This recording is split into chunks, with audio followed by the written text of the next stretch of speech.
बिस्मिल्लाहिर्रहमानिर्रहीम अस्सलाम वालेकुम वरहमतुल्लाहि वबरकातुहू। की हाल चाल है जी? ठीक ठाक हो? उम्मीद है अल्लाह ताला दे हुक्म दे नाल इंशाअल्लाह तुसी सारे ठीक ठाक होवोगे। अल्लाह ताला सब ते रहमत फरमाए। अल्लाह ताला सब नूं अपने हिफ्ज़ो ईमान दे विच रखे। अज दे व्लॉग दे विच मैं तुहानूं एक इंतहाई दिल खराश वाक़या जिहड़ा लाहौर दे इलाके सांधा दे विच पेश आया कि एक 65 साल दा बुजुर्ग आदमी जिहदा नाम मुहम्मद सलीम हुंदा, ਇਹ ਸਲੀਮ ਸਾਹਿਬ ਨੇ ਇੱਕ ਕਬਾੜ ਦੀ ਦੁਕਾਨ ਬਣਾਈ ਹੈ, ਯਾਨੀ ਕਬਾੜੀਆ ਤੁਸੀਂ ਕਹਿ ਸਕਦੇ ਹੋ। ਤੇ ਇਹਦੇ ਸਵੇਰ 8 ਵਜੇ ਜਿਸ ਵੇਲੇ ਇਹ ਆਪਣੀ ਆ ਕੇ ਦੁਕਾਨ ਖੋਲਦਾ ਕਬਾੜ ਦੀ, ਤੇ ਕੋਈ ਬੰਦਾ ਆਂਦਾ ਤੇ ਇਹਨੂੰ ਆ ਕੇ ਤੇ ਕਤਲ ਕਰਕੇ ਤੇ ਦੌੜ ਜਾਂਦਾ, ਫਰਾਰ ਹੋ ਜਾਂਦਾ। ਤੇ ਉੱਥੇ ਇਲਾਕੇ ਦੇ ਵਿੱਚ ਫਿਰ ਰੌਲਾ ਬਣ ਜਾਂਦਾ। ਸਾਰਿਆਂ ਨੂੰ ਜਿਸ ਵੇਲੇ ਪਤਾ ਲੱਗਦਾ ਵੀ ਬਾਬੇ ਹੁਣ ਕਤਲ ਹੋ ਗਏ ਨੇ ਤੇ ਪੁਲਿਸ ਆ ਜਾਂਦੀ ਆ, 15 ਤੇ ਕਾਲ ਹੁੰਦੀ ਆ। ਪੁਲਿਸ ਜਿਸ ਵੇਲੇ ਆਂਦੀ ਆ ਕੇ ਤੇ ਫਿਰ ਇਸ ਵਾਕਿਏ ਦੀ ਸਾਰੀ ਤਹਿਕੀਕਾਤ ਕਰਦੀ ਹੈ, ਸ਼ਵਾਹਿਦ ਇਕੱਠੇ ਕਰਦੀ ਆ, ਕਿਉਂਕਿ ਇਸ ਬਾਬੇ ਨੇ ਸ਼ਾਦੀਆਂ ਵੀ 2 ਕੀਤੀਆਂ ਹੁੰਦੀਆਂ। ਉਹਦੀ ਮੁਕੰਮਲ ਤਫਸੀਲਾਤ ਅੱਜ ਦੀ ਇਸ ਵੀਡੀਓ ਦੇ ਵਿੱਚ ਕਿ ਉਸ ਸਲੀਮ ਨੂੰ 65 ਸਾਲ ਦੀ ਉਮਰ ਸੀ ਜਿਹਨੇ ਕਬਾੜ ਦੀ ਦੁਕਾਨ ਸੀ, ਕਿਉਂ ਮਾਰਿਆ ਗਿਆ, ਉਹਦੀ ਮੁਕੰਮਲ ਤਫਸੀਲਾਤ ਅੱਜ ਦੀ ਇਸ ਵੀਡੀਓ ਦੇ ਵਿੱਚ ਤੁਹਾਨੂੰ ਮੈਂ ਦੱਸਾਂਗਾ। ਯਾਰ ਚੈਨਲ ਨੂੰ ਵੀ ਥੋੜੀ ਜਿਹੀ ਅੱਗੇ ਤੋਰ ਦਿਆ ਕਰੋ, ਬੜੀ ਮਿਹਰਬਾਨੀ ਆ। ਤੇ ਇਹ ਵਾਕਿਆ ਇਸ ਤਰ੍ਹਾਂ ਕਿ 1 ਸਤੰਬਰ ਨੂੰ ਇਹ ਵਾਕਿਆ ਪੇਸ਼ ਆਇਆ ਕਿ ਇੱਕ ਮੁਹੰਮਦ ਸਲੀਮ ਆ ਜਿਹਨੇ ਕਬਾੜ ਦੀ ਦੁਕਾਨ ਬਣਾਈ ਆ, ਕਬਾੜੀਆ ਆ, ਤੇ ਉਹਨੇ 2 ਸ਼ਾਦੀਆਂ ਕਰਾਈਆਂ। ਤੇ ਪਹਿਲੀ ਉਹਦੀ ਜਿਹੜੀ ਬੀਵੀ ਸੀ ਨਾ, ਉਹ ਫੌਤ ਹੋ ਗਈ ਸੀ। ਉਹਦੇ ਵਿੱਚੋਂ 2 ਬੱਚੇ ਆ, ਤੇ ਉਹ ਬੱਚੇ ਵੀ ਮਾਸ਼ਾਅੱਲਾ ਦੱਸਦੇ ਨੇ ਕਿ ਜਵਾਨ ਨੇ। ਤੇ ਇਹਨੇ ਫਿਰ ਦੂਸਰੀ ਸ਼ਾਦੀ ਕਰਵਾ ਲਈ ਜਿਸ ਵੇਲੇ ਪਹਿਲੀ ਬੀਵੀ ਫੌਤ ਹੋ ਗਈ। ਦੱਸਦੇ ਨੇ ਕਿ ਇਹਨੇ ਜਾਇਦਾਦ ਦਾ ਵੀ ਜਿਹੜੀ ਸੀ ਵੰਡ ਕੇ ਦੇਤੀ ਸੀ, ਤੇ ਬਲਕਿ ਜ਼ਿਆਦਾਤਰ ਜਾਇਦਾਦ ਜਿਹੜੀ ਆ ਉਹ ਜਿਹੜੀ ਪਹਿਲੀ ਬੀਵੀ ਦੇ 2 ਬੱਚੇ ਸੀ ਉਹਨਾਂ ਨੂੰ ਦੇਤੀ ਇਹਨੇ। ਤੇ ਫਿਰ ਦੂਸਰੀ ਬੀਵੀ ਦੇ ਨਾਲ ਇਹ ਰਹਿੰਦਾ ਸੀ, ਤੇ ਬੱਚੇ ਜਿਹੜੇ ਦੂਜੇ ਸੀ ਉਹ ਅਲੱਗਾ ਰਹਿੰਦੇ ਸੀ, ਲੇਕਿਨ ਉਹ ਕਾਰਖਾਨੇ ਦੇ ਕੋਲ ਹੀ, ਜਿੱਥੇ ਇਹਦਾ ਕਬਾੜ ਦਾ ਕਾਰਖਾਨਾ ਸੀ, ਇਹਨੇ ਜਗ੍ਹਾ ਬਣਾਈ ਸੀ, ਉੱਥੇ ਰਹਿੰਦੇ ਸੀ। ਤੇ ਇਹ ਸਵੇਰ 8 ਵਜੇ ਜਿਸ ਵੇਲੇ ਉੱਠਦਾ, ਉੱਠ ਕੇ ਦੁਕਾਨ ਖੋਲਦਾ, ਕਬਾੜ ਦੀ ਦੁਕਾਨ ਤੇ ਆਂਦਾ, ਤੇ ਇਹਦੇ ਕੋਲ ਇੱਕ ਬੰਦਾ ਆਂਦਾ ਜਿਹੜਾ ਇਹਨੇ ਰੱਖਿਆ ਮੁਲਾਜ਼ਮ ਨੌਕਰ ਫੇਰੀ ਵਾਸਤੇ।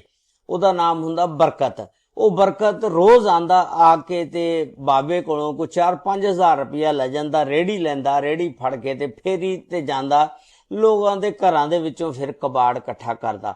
ਕਬਾੜ ਇਕੱਠਾ ਕਰਕੇ ਤੇ ਫਿਰ ਲੈ ਕੇ ਆਂਦਾ, ਤੇ ਬਾਬਾ ਜਿਹੜਾ ਉਹਨੂੰ ਇਸ ਵਾਸਤੇ 4-5 ਹਜ਼ਾਰ ਰੁਪਇਆ ਡੇਲੀ ਦੇਂਦਾ ਸੀ ਵੀ ਤਾਂ ਕਿ ਫਿਰ ਟੁਰ ਕੇ ਤੂੰ ਕਬਾੜ ਖਰੀਦ ਸਕੇ। ਇਹ 1 ਸਤੰਬਰ ਦਾ ਵਾਕਿਆ ਕਿ ਇਹ ਬਾਬੇ ਨੇ ਜਿਸ ਵੇਲੇ ਦੁਕਾਨ ਖੋਲੀ ਤੇ ਉਹ ਬਰਕਤ ਜਿਹੜਾ ਸੀ ਨਾ ਆ ਗਿਆ, ਆ ਕੇ ਤੇ ਆਪਣੀ ਮਾਮੂਲ ਦੇ ਮੁਤਾਬਕ ਜਿਸ ਵੇਲੇ ਆਇਆ ਤੇ ਬਾਬੇ ਉਹਨਾਂ ਨੇ ਕੋਈ 4-5 ਹਜ਼ਾਰ ਰੁਪਇਆ ਉਹਨੂੰ ਦਿੱਤਾ ਫੇਰੀ ਵਾਸਤੇ, ਫਿਰ ਲੈ ਜਾ ਕੇ ਤੇ ਰੇੜੀ ਲੈ ਜਾ ਤੇ ਕਬਾੜ ਖਰੀਦ ਕੇ ਲਿਆ, ਫਿਰ ਟੁਰ ਕੇ ਗਲੀ ਮਹੱਲੇ ਦੇ ਵਿੱਚੋਂ। ਤੇ ਉਹ ਪਹਿਲਾਂ ਬਰਕਤ ਜਿਹੜਾ ਸੀ ਕਹਿਣ ਲੱਗਾ ਕਿ ਅੱਜ ਨਾ ਮੈਨੂੰ ਨਾ 9000 ਰੁਪਇਆ ਚਾਹੀਦਾ, ਤੇ ਮਕਾਨ ਜਿਹੜਾ ਮੈਂ ਕਿਰਾਏ ਤੇ ਲਿਆ ਹੋਇਆ ਉਹ ਮਾਲਕ ਮਕਾਨ ਮੈਨੂੰ ਬੜਾ ਤੰਗ ਕਰਦਾ, ਤੇ ਉਹ 9000 ਰੁਪਇਆ ਮੈਨੂੰ ਦਿਓ ਤੇ ਮੈਂ ਕਿਰਾਇਆ ਦੇਣਾ। ਤੇ ਬਾਬੇ ਹੁਣੀ ਉਹ ਕਹਿਣ ਲੱਗੇ ਕਿ ਮੇਰੇ ਕੋਲ ਤਾਂ 9000 ਰੁਪਇਆ ਨਹੀਂ, ਮੈਂ ਕਿੱਥੋਂ ਦਿਆਂ ਤੈਨੂੰ, ਮੈਂ ਪੈਸੇ ਜਿਹੜੀ ਰੋਜ਼ ਦਿਹਾੜੀ ਦਿੰਦਾ ਤੂੰ ਉਹਦੇ ਵਿੱਚੋਂ ਦੇ ਕਿਰਾਇਆ, ਮੈਂ ਤੈਨੂੰ ਨਹੀਂ ਦੇ ਸਕਦਾ ਹੈਗਾ। ਖੈਰ ਉਹਨੇ ਬਾਬੇ ਦੇ ਮੈਨੂੰ ਤਰਲਾ ਕੀਤਾ ਹੋਏਗਾ, ਬਾਬਾ ਨਹੀਂ ਮੰਨਿਆ। ਖੈਰ ਉਹ ਕਹਿਣ ਲੱਗਾ ਬਾਬਾ ਮੈਂ ਤੁਹਾਡੇ ਕੋਲ ਇੰਨੀ ਦੇਰ ਤੋਂ ਮੁਲਾਜ਼ਮਤ ਕਰ ਰਿਹਾ ਤੇ ਤੁਹਾਨੂੰ ਥੋੜਾ ਜਿਹਾ ਮੇਰਾ ਖਿਆਲ ਕਰਨਾ ਚਾਹੀਦਾ। ਬਾਬਾ ਵੀ ਅੱਗੋਂ ਕੋ ਬੋਲ ਗਿਆ ਹੋਏਗਾ ਕਿ ਯਾਰ ਕੀ ਮੈਂ ਤੁਹਾਡਾ ਖਿਆਲ ਕਰਾਂ, ਤੈਨੂੰ ਤਨਖਾਹ ਨਹੀਂ ਦਿੰਦਾ ਹੈਗਾ। ਖੈਰ ਇਸ ਤਰ੍ਹਾਂ ਬੋਲਦਿਆਂ ਝਗੜਦਿਆਂ ਕੋਈ ਦੋਨਾਂ ਦੇ ਦਰਮਿਆਨ ਤਲਖ ਕਲਾਮੀ ਪੈਦਾ ਹੋ ਗਈ, ਤੇ ਬਾਬੇ ਨੇ ਜਿਹੜੀਆਂ 2-4 ਗਾਲਾਂ ਵੀ ਕੱਢ ਦਿੱਤੀਆਂ ਹੋਣਗੀਆਂ।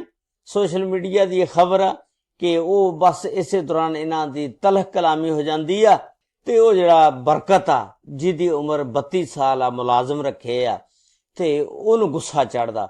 ਉਹ ਫੜ ਕੇ ਥੋੜਾ ਤੇ ਬਾਬੇ ਉਹਨਾਂ ਦੇ ਸਿਰ ਤੇ ਟਕਾ ਮਾਰਦਾ, ਤੇ ਬਾਬੇ ਹੁਣੀ ਜਿਹੜੇ 65 ਸਾਲ ਦੀ ਉਮਰ ਆ ਉਹ ਵਿਚਾਰਾ ਥੱਲੇ ਡਿੱਗ ਜਾਂਦਾ ਤੇ ਉਹ ਮੌਕੇ ਤੇ ਮਰ ਜਾਂਦਾ। ਤੇ ਇਹ ਜਿਹੜਾ ਮੁਲਾਜ਼ਮ ਸੀ ਬਰਕਤ, ਇਹ ਕੋ ਗੱਲੇ ਦੇ ਵਿੱਚੋਂ ਪੈਸੇ ਕੱਢਦਾ, ਇਕੱਠੇ ਕੁੱਠੇ ਕਰਕੇ ਤੇ ਪੈਸੇ ਕੱਢ ਕੇ ਤੇ ਫਰਾਰ ਹੋ ਜਾਂਦਾ, ਦੌੜ ਜਾਂਦਾ। ਔਰ ਫਿਰ ਜਦੋਂ ਇਸ ਵਾਕਿਏ ਦੀ ਖਬਰ ਲੋਕਾਂ ਤੱਕ ਪਹੁੰਚੀ ਤੇ ਉੱਥੇ 15 ਤੇ ਕਾਲ ਹੁੰਦੀ ਆ, ਪੁਲਿਸ ਆ ਜਾਂਦੀ ਆ। ਪੁਲਿਸ ਆ ਕੇ ਫਿਰ ਸਾਰੇ ਸ਼ਵਾਹਿਦ ਇਕੱਠੇ ਕਰਦੀ ਆ। ਤੇ ਲੇਕਿਨ ਮਜ਼ੇ ਵਾਲੀ ਗੱਲ ਇਹ ਆ ਕਿ ਉੱਥੇ ਕੋਈ CCTV ਕੈਮਰਾ ਵੀ ਨਹੀਂ ਲੱਗਾ। ਪੁਲਿਸ ਨੂੰ ਬਹੁਤ ਜ਼ਿਆਦਾ ਫਿਰ ਤਗੋ-ਦੋ ਕੋਸ਼ਿਸ਼ ਕਰਨੀ ਪਈ ਇਸ ਵਾਕੇ ਨੂੰ ਸੁਲਝਾਉਣ ਵਾਸਤੇ। ਦੱਸਦੇ ਨੇ ਕਿ ਫਿਰ ਜਿਹੜੇ CCTV ਕੈਮਰੇ ਲੱਗੇ ਸੀ, ਪੁਲਿਸ ਨੇ ਉਹ ਕੈਮਰੇ ਸਾਰੇ ਚੈੱਕ ਕੀਤੇ ਗਲੀ ਮਹੱਲੇ ਦੇ। ਫਿਰ ਪਤਾ ਲੱਗਾ ਕਿ ਇੱਥੇ ਕੌਣ ਆਇਆ, ਕਿੰਨੇ ਵਜੇ ਆਇਆ। ਪਤਾ ਲੱਗਾ ਕਿ ਇਹ ਬਾਬੇ ਹੋਣੀ ਜਿਹੜੇ 8 ਵਜੇ ਦਾਖਲ ਹੁੰਦੇ ਨੇ ਤੇ 8:20 ਤੇ ਫਿਰ ਇਹ ਜਿਹੜਾ ਮੁਲਾਜ਼ਮ ਸੀ ਇਹ ਆਇਆ ਤੇ ਮੁਲਾਜ਼ਮ ਨੂੰ ਫਿਰ ਜਿਹੜਾ ਪੁਲਿਸ ਨੇ ਜਿਹੜਾ ਪਕੜ ਲਿਆ। ਨਾਲ ਫਿਰ ਪਹਿਲਾਂ ਪੁਲਿਸ ਨੂੰ ਇਹ ਵੀ ਸ਼ੱਕ ਹੋਏ ਕਿ ਹੋ ਸਕਦਾ ਕੋਈ ਜਾਇਦਾਦ ਦਾ ਤਨਾਜ਼ਾ ਹੋਵੇ, ਬੱਚਿਆਂ ਨੂੰ ਵੀ ਸ਼ਾਮਲ ਤਫਤੀਸ਼ ਕਰ ਲਿਆ। ਲੇਕਿਨ ਬੱਚੇ ਸੀ ਜਿਹੜੇ ਉਹ ਫਿਰ ਇਹਦੇ ਵਿੱਚੋਂ ਬਰੀਉਲ ਜ਼ਮਾ ਹੋ ਗਏ, ਨਿਕਲ ਗਏ। ਤੇ ਉਹ ਮੁਲਾਜ਼ਮ ਨੂੰ ਫਿਰ ਫੜ ਲਿਆ ਤੇ ਮੁਲਾਜ਼ਮ ਨੂੰ ਪੁੱਛਿਆ। ਫਿਰ ਉਹਨੇ ਦੱਸਿਆ ਕਿ ਮੈਨੂੰ ਇਸ ਤਰ੍ਹਾਂ 9000 ਪੈਸੇ ਚਾਹੀਦੇ ਸੀ ਤੇ ਜਿਹਦੀ ਵਜ੍ਹਾ ਨਾਲ ਮੇਰੀ ਇਹਦੇ ਨਾਲ ਤਲਖ ਕਲਾਮੀ ਹੋ ਗਈ, ਮੈਨੂੰ ਗੁੱਸਾ ਚੜਿਆ, ਇਹਨੇ ਗਾਲਾਂ ਕੱਢੀਆਂ ਤੇ ਮੈਂ ਉਸ ਗੁੱਸੇ ਦੇ ਵਿੱਚ ਆ ਕੇ ਤੇ ਇਹਨੂੰ ਥੋੜਾ ਮਾਰਤਾ ਤੇ 65 ਸਾਲ ਦਾ ਬਾਬਾ ਸੀ ਜਿਹੜਾ ਮੌਕੇ ਤੇ ਮਰ ਗਿਆ। ਤੇ ਪੁਲਿਸ ਨੇ ਫਿਰ 15 ਸਤੰਬਰ ਨੂੰ ਇਸ ਬਰਕਤ ਨਾਮੀ ਆਦਮੀ ਨੂੰ ਪਕੜਿਆ ਜਿਹਦੀ ਉਮਰ 32 ਸਾਲ ਸੀ, ਕਿਉਂਕਿ ਬਹੁਤ ਦੇਰ ਲੱਗ ਗਈ ਸੀ, ਉੱਤੇ CCTV ਕੈਮਰੇ ਹੈ ਨਹੀਂ ਸੀ। ਤੇ ਪੁਲਿਸ ਨੇ ਬਹਰਹਾਲ ਇਸ ਕੇਸ ਨੂੰ ਹੱਲ ਕਰ ਲਿਆ। ਔਰ ਦੇਖੋ ਇਸ ਦਾ ਨਤੀਜਾ ਕੀ ਆ ਕਿ ਅਗਰ ਉਹ ਬਾਬਾ ਜੀ ਇਹਨੂੰ ਪੈਸੇ ਦੇਂਦੇ 9000 ਰੁਪਈਆ, ਇੱਥੇ ਤੱਕ ਇਹ ਗੱਲ ਨਾ ਪਹੁੰਚਦੀ, ਨੌਬਤ ਨਾ ਆਉਂਦੀ। ਦੂਸਰੀ ਤਰਫ ਸਲੀਮ ਨੂੰ ਵੀ ਚਾਹੀਦਾ ਸੀ ਥੋੜਾ ਜਿਹਾ ਬਰਦਾਸ਼ਤ ਕਰਦਾ। ਉਹਨੇ ਵੀ ਜਜ਼ਬਾਤ ਦੇ ਵਿੱਚ ਆ ਕੇ, ਗੁੱਸੇ ਦੇ ਵਿੱਚ ਆ ਕੇ ਬਾਬੇ ਨੂੰ ਥੋੜਾ ਮਾਰ ਦਿੱਤਾ ਔਰ ਬਾਬੇ ਨੂੰ ਮੌਕੇ ਤੇ ਮਾਰ ਦਿੱਤਾ। ਹੁਣ ਆਪ ਸਾਰੀ ਉਮਰ ਜੇਲ੍ਹ ਦੀਆਂ ਰੋਟੀਆਂ ਖਾਏਗਾ।